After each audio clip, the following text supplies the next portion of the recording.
Nellore municipal corporation మారింది.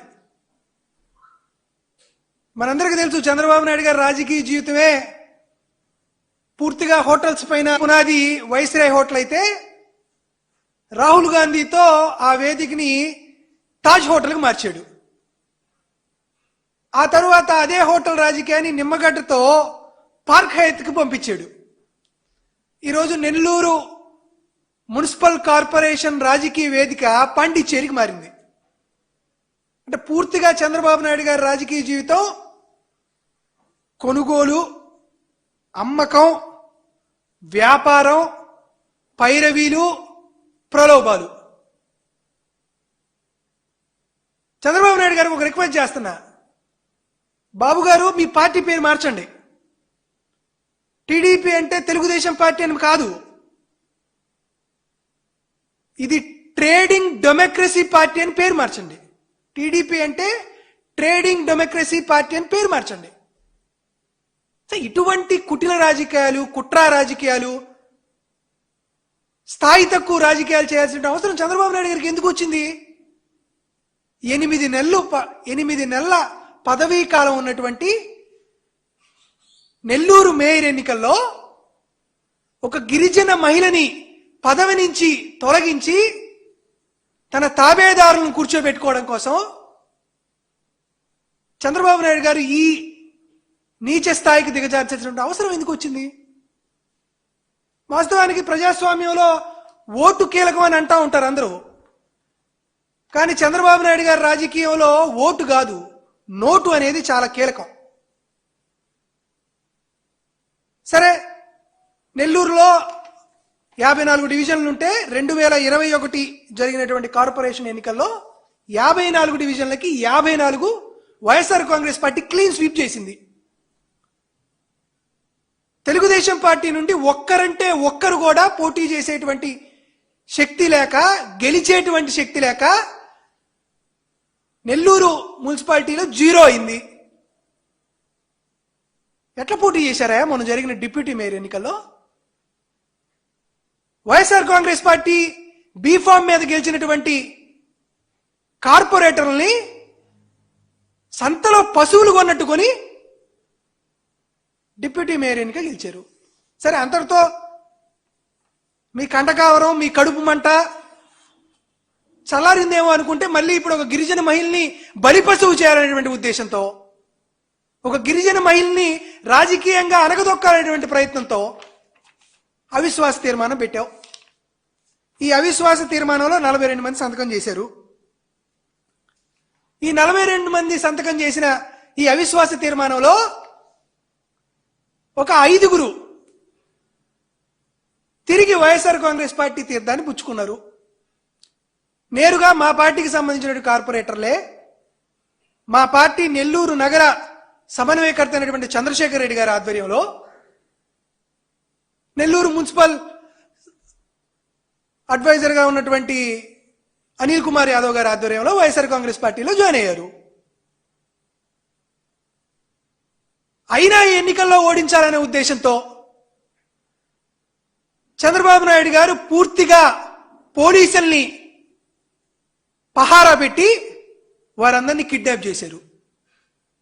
ఈరోజు నేను అడుగుతున్నాను, చంద్రబాబు నాయుడు గారు సిబిఎన్ అంటే చంద్రబాబు నాయుడు గారా, లేకపోతే కాన్స్టిట్యూషన్ బైపాసింగ్ నాయుడా అనేది అర్థం కావట్లా. నువ్వు అవిశ్వాస తీర్మానం పెట్టావు రాజ్యాంగబద్ధంగా, వారందరినీ ఓటేయమనండి. ఓట్లేస్తే 54కి 54 మంది కార్పొరేటర్లు తమ అభిష్టం మేరకు వైఎస్ఆర్ కాంగ్రెస్ పార్టీ బీఫామ్ మీద గెలిచాం కదా, కన్నతల్లి లాంటి పార్టీకి వెన్నుపోటు పొడవలేం అని అవిశ్వాస తీర్మానానికి వ్యతిరేకంగా ఓటు వేస్తారనేటువంటి భయంతో కార్పొరేటర్లను కిడ్నాప్ చేసేటువంటి పరిస్థితికి చంద్రబాబు నాయుడు దగ్గర జారిపోయాడే. ఎవరిని కిడ్నాప్ చేశారు? కార్పొరేటర్, ఒక గిరిజన కార్పొరేటర్ రవిచంద్ర అనే గారిని కిడ్నాప్ చేశారు. ఇంకొక కార్పొరేటర్ కొడుకు శ్రీధర్ అనే అతన్ని కిడ్నాప్ చేశారు. 34వ వార్డు కార్పొరేటర్ తండ్రి, ఒక ముస్లిం మైనారిటీకి సంబంధించినటువంటి వ్యక్తి నజీర్ అనేటువంటి ఆయన్ని కిడ్నాప్ చేశారు. ఏంది కిడ్నాప్ చేయడం? చంద్రబాబు నాయుడు గారి ఆధ్వర్యంలో కొత్త పథకం వచ్చింది. ఏందయ్యా ఈ పథకం పేరు అంటే కాకి క్యాబ్ సర్వీసెస్. అంటే మనం ఓలా క్యాబ్ చూసాం, ఉబర్ క్యాబ్ చూసాం, ఇప్పుడు కొత్త క్యాబ్ సర్వీసెస్ వచ్చింది, కాకి క్యాబ్ సర్వీసెస్. తమకు కావాల్సినటువంటి వ్యక్తుల్ని ఇంకా మళ్ళా బీహార్ నుంచి, ఉత్తరప్రదేశ్ నుంచి, లేకపోతే వేరే రాష్ట్రాల నుంచి కొత్తగా కిడ్నాపర్లు, గూండాలు, ముఠాదారులు రావాల్సిన అవసరం లే. పోలీసులే కిడ్నాపర్లు కాకి చొక్కా వేసుకొని పోలీస్ వెహికల్స్ ని తీసుకొని వచ్చి కిడ్నాప్ చేయడం అనమాట. ఎందుకంటే ఆంధ్రప్రదేశ్ రాష్ట్రంలో పోలీసులు ఐపీసీ సెక్షన్స్, సిఆర్పిసి సెక్షన్స్ వాళ్ళకు వర్తించవు. వాళ్ళకు వర్తించేటువంటి సెక్షన్స్ ఏంది? TDP sections, CBN sections. మనం అంటాం బిఎన్ఎస్ఎస్ అని కొత్తగా వచ్చింది, భారతీయ న్యాయ సంహిత అని కొత్త చట్టం వచ్చింది. ఆంధ్రప్రదేశ్ రాష్ట్రంలో బిఎన్ఎస్ సెక్షన్ అంటే దాని పేరు వేరు, బాబు అన్యాయ సంహిత చట్టం. పోలీసులే కిడ్నాప్లు అవడం,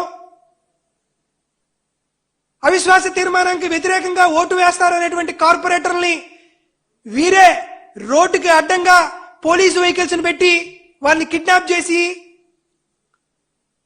2-3 జిల్లాల్లో రాత్రంతా తిప్పి నేరుగా తెలుగుదేశం పార్టీ క్యాంపులో వారిని కూర్చోబెట్టి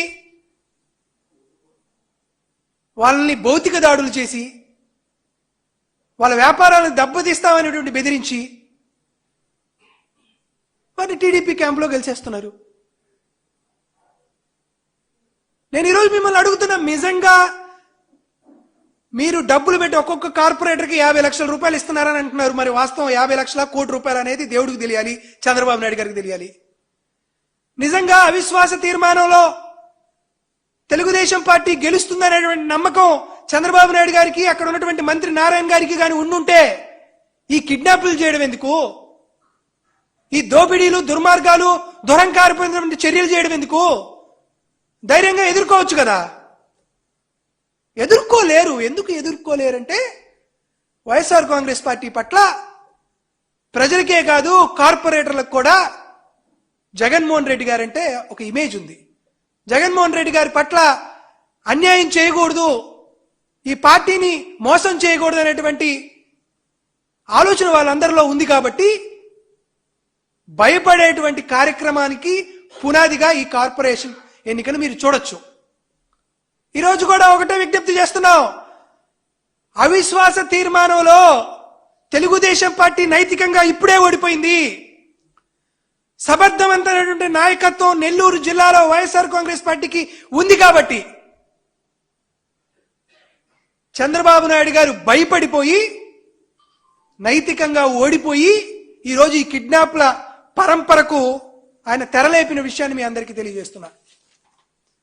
కాబట్టి రేపు ₹1 కోటి రేటు 2 కోట్లకో 3 కోట్లకో 4 కోట్లకో మీరు పెంచి తాత్కాలికంగా మీరేమన్నా మీ ఇగోని మీరు సంతృప్తి పరుచుకోవచ్చేమో, కానీ వాస్తవానికి గెలిచింది వైఎస్ఆర్ కాంగ్రెస్ పార్టీ అనే చెప్పదలుచుకుంటున్నాం.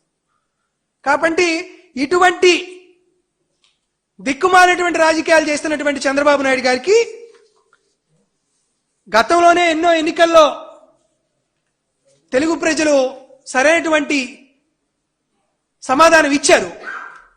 కాబట్టి మీరు చేసినటువంటి ఈ అనైతిక రాజకీయాలకు కూడా భవిష్యత్తులో సింహపురి జిల్లానే కాదు యావత్ ఆంధ్రప్రదేశ్ రాష్ట్రంలో కూడా ఖచ్చితంగా మీకు చెప్పు దెబ్బలు కొట్టినట్లు మీకు తీర్పు ఆంధ్రప్రదేశ్ రాష్ట్ర ప్రజలు ఇవ్వబోతున్నారనే విషయాన్ని ఈరోజు ఈ పత్రికా సమావేశం ద్వారా మీ అందరికీ తెలియజేస్తున్నా.